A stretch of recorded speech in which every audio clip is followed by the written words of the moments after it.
Hello everyone. दोस्तों, relation function chapter जब आप पढ़ते हो तो ये क्वेश्चन आपको देखने को मिलता है और ये क्वेश्चन बार बार एग्जाम में रिपीट हो रहा है, इसलिए मैं अलग से इस क्वेश्चन को मैं बता रहा हूँ। ये क्वेश्चन आपके एग्जाम के लिए बहुत ही इंपॉर्टेंट है और थोड़ा सा स्टूडेंट समझते हैं कि ये क्वेश्चन डिफिकल्ट है, लेकिन मैं बहुत ही आसान तरीके से इस क्वेश्चन को सॉल्व करने की कोशिश कर रहा हूँ। देखो इधर सॉल्व कैसे करोगे। सबसे पहले तो क्वेश्चन को पढ़ो कि n जो है डिनोट कर रहा है कि set of all natural number 1 से स्टार्ट होगा, 1 2 3 है ना, अप टू आगे बढ़ते जाएगा। R be the relation, R एक रिलेशन है और डिफाइन कहां है, n क्रॉस n पर है, right. By a comma b एक ऑर्डर्ड पेयर जो रिलेटेड है c कोमा d से, इफ बोल रहा है कि ad multiply b plus c equal to bc a plus d। ये कंडीशन आपका दिया हुआ है। इसी कंडीशन के आधार पर आपको ये बताना है कि रिलेशन आर हमारा इक्विवेलेंस रिलेशन होगा कि नहीं। तो सबसे पहले जो गिवन दिया हुआ है उसको हम यहाँ पे लिख लेते हैं, ठीक है। देखिए आर जो है हमारा डिफाइंड है कहां पे, N cross N from N cross N से, राइट।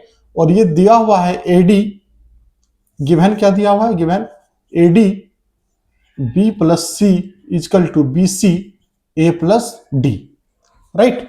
अब हमको करना क्या है कि देखो यहाँ पे b प्लस सी है, b प्लस सी को नीचे ले आओ, है ना। तो ये हो जाएगा b plus C upon B C equal to A plus D upon A D को नीचे ले आओ।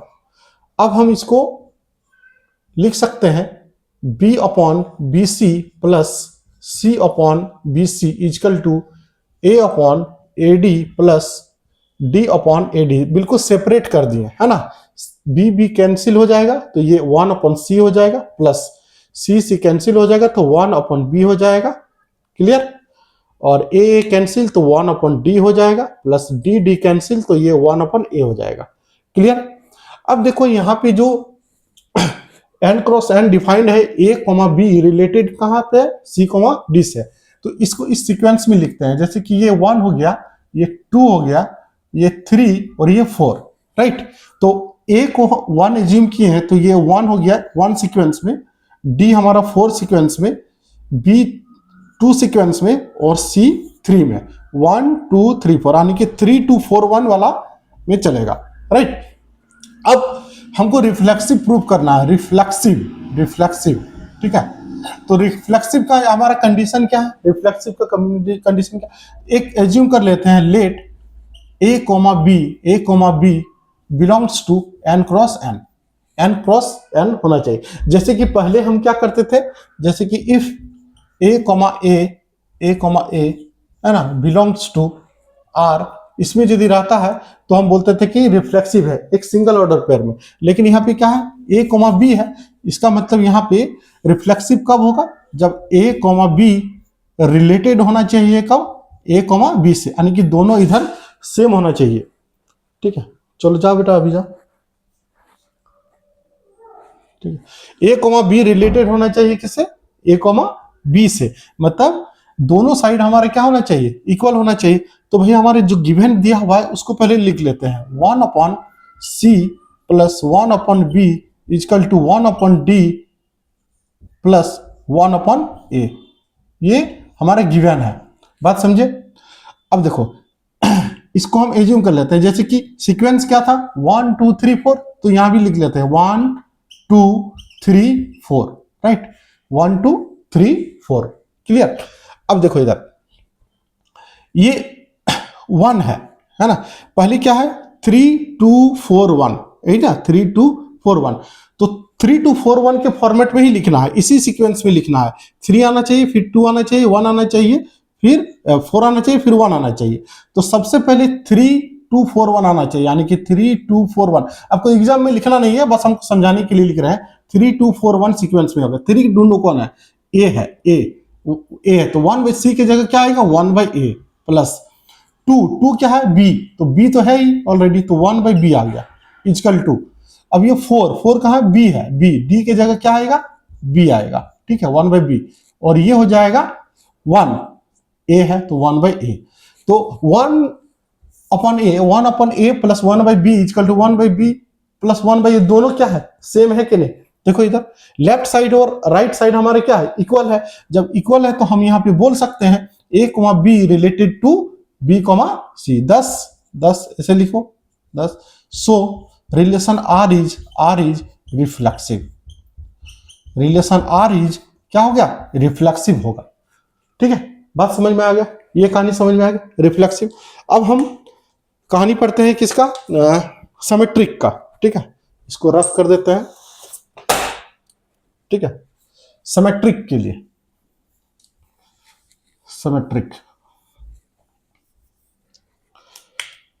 को प्रूव कर रहे हैं।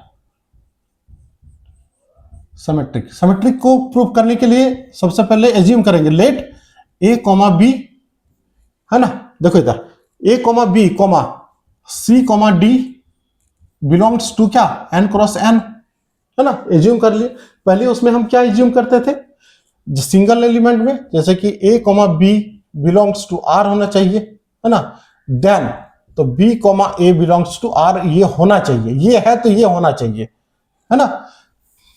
ये पढ़ चुके हैं। तो यहां पे क्या होना चाहिए, A comma B C comma D belongs to N cross N, right. इसका मतलब यहां पे ए कॉमा बी रिलेटेड है किससे, सी कॉमा डी से। A comma B C comma D से रिलेटेड है। तो इसको हम क्या लिख सकते हैं, ये तो गिवन है, इसी फॉर्मेट पे लिखेंगे जो दिया हुआ है, 1/c plus 1/b equal to 1/d plus 1/a। Clear, ये हो गया। लेकिन हमें प्रूफ, जो प्रूफ कर रहा है ना उसको लिख लो, पहले जो प्रूफ करना है उसको लिख लो भाई। ये जो है मिरर इमेज होना चाहिए, क्या होना चाहिए, C comma D related to A comma B होना चाहिए, है ना। मतलब जैसे कि यहां इसको x मान लो कि ये पूरा x है, इसको x रिलेटेड टू y है, तो क्या होना चाहिए, y रिलेटेड टू x होना चाहिए कि नहीं, मिरर इमेज बनना चाहिए। ये इधर आ जाएगा, ये इधर आ जाएगा, तो वही लिखे हुए सी कॉमा डी यहां पे आना चाहिए और ए कॉमा बी इधर आना चाहिए। ये हमको प्रूफ करना है, ये प्रूफ कैसे होगा, है ना। इसका मतलब इसको आप लिखोगे कैसे, जैसे कि ये 1 2 3 4 1 2 3 4 सीक्वेंस में होना चाहिए, है ना। तो 1 2 3 4 सीक्वेंस। तो यहां पे देखो सबसे पहले क्या है, ये क्या था, 3 2 4 1, 3 2 4 1 के सीक्वेंस में था। तो इसको भी 3 2 4 1 के फॉर्मेट में लेंगे। 3 क्या है, 1/a है, 1/a, ठीक है। अब ये 2 क्या है, d है, plus 1/d equal to 4 sequence, 4 क्या है, 1/b प्लस यहां पे 1 क्या है, 1/c, ये होना चाहिए, है ना। देखो हम नीचे से ऊपर की ओर, ऊपर से नीचे की ओर नहीं जा रहे, बल्कि नीचे से ऊपर की ओर जा रहे हैं, ताकि आपका आसान हो जाए, है ना। तो अब आप यहां पे लिखोगे कैसे, देखो इधर हमको ये वाला लाना है। ये वाला कैसे लाओगे, जब ये LHS और RHS को चेंज कर दोगे, है ना। आपको क्या करना है, यहां पर सिर्फ चेंज करना है। यहां पे चेंज कर लो, बाय लिख दो, बाय चेंजिंग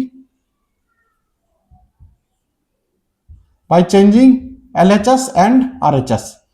LHS और RHS को हमको क्या करना है, चेंज कर लो, एक्सचेंज कर लो। तो 1/d इधर लिख सकते हैं, 1/d plus 1/a equal to 1/c plus 1/b। Clear, ठीक है। तो देखो यही चीज आ गया ना, इसको फिर आप क्या लिख सकते हैं, 1/a लिख दिए, 1/d लिख दिए, ठीक है। ऐसे 1/c यहां पर है, 1/b यहां पर है। अब देखो यही चीज आ गया कि नहीं। इसका मतलब हम बोल सकते हैं रिलेशन R इज सिमेट्रिक। ये आपको 1 2 3 4 आपको लिखने की आवश्यकता नहीं है एग्जाम में आपको नहीं लिखना है, बस समझाने के लिए हम यहाँ पे लिख रहे हैं, ताकि क्वेश्चन का सॉल्यूशन जो है थोड़ा सा इजी हो जाए, ठीक है। अब हमको क्या करना है कि ट्रांजिटिव प्रूफ करना है। ट्रांजिटिव कैसे प्रूफ करोगे, देखो इधर ट्रांजिटिव के लिए,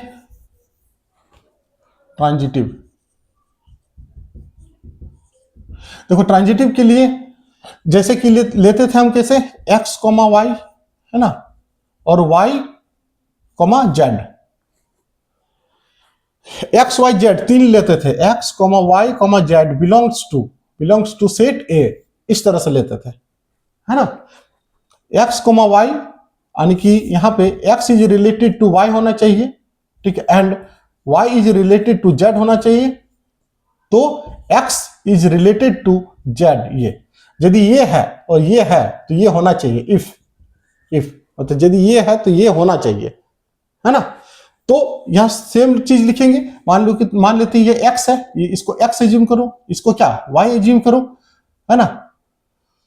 और z को हम लेंगे क्या e, f, ये z एज्यूम करो, बिलोंग्स टू क्या n क्रॉस n में, n क्रॉस n में। बात समझे, ठीक है। इसी सीक्वेंस में हम लिखे हैं। लेट ये एज्यूम कर लेते हैं, लेट a, b रिलेटेड है किससे, c, d से, c, d, and let c, d जहां पे खत्म हो रहा है वहीं से स्टार्ट करते हैं, c, d रिलेटेड है किससे, e, f से। ये हो गया e, f, ठीक है। तो इसको कैसे लिखोगे बाबू, देखो इधर, इसको लिखने का तरीका क्या है, देखो इधर, ये तो लिखा गया है, ये सेम चीज लिखा गया 1/c plus 1/b equal to 1/d plus 1/a, है ना। इसको आप कैसे लिखोगे, देखो ये सीक्वेंस क्या था यहां पर, ये 3 2 4 1, ये 1 2 3 4, पहले 3 वाला लिखो, 3 क्या है 1/e प्लस 2 क्या है 1/d इक्वल टू 4 क्या है हमारा f है 1/f प्लस 1 क्या है c है तो 1/c। बात समझ में आया, क्लियर। इसको इक्वेशन 1 मान लो, इसको इक्वेशन 2 मान लो। अब हमको लाना क्या है, जैसे कि यहाँ पे x जो होना चाहिए रिलेटेड होना चाहिए किससे, z से रिलेटेड होना चाहिए, x और z, यानी कि पहला वाला और लास्ट वाला, इन दोनों के बीच रिलेशन होना चाहिए था, इन दोनों के बीच रिलेशन होना चाहिए, है ना। होना चाहिए कैसे, इस तरह से, मतलब a, b रिलेटेड होना चाहिए क्या e, f, ठीक है, ये होना चाहिए, क्लियर। तो ये कैसे होगा, a, b, e, f चाहिए, यानी कि c और d यहां पे हमको क्या करना है, गायब करना है। तो c और d कैसे गायब हो गए, c और ये d को गायब करना है। तो यहां पे क्या करो, दोनों को ऐड कर लो, इक्वेशन 1 प्लस 2 को ऐड कर लो, 1/c प्लस 1/b, ये लेफ्ट साइड ऐड होगा, plus 1/e plus 1/d equal to 1/d plus 1/a plus ये 1/f है प्लस 1/c, ये c 1/c कैंसिल हो जाएगा, ठीक है। और 1/d कैंसिल हो गया, तो बच गया क्या 1/b plus 1/e equal to 1/a plus 1/f, ये हो गया।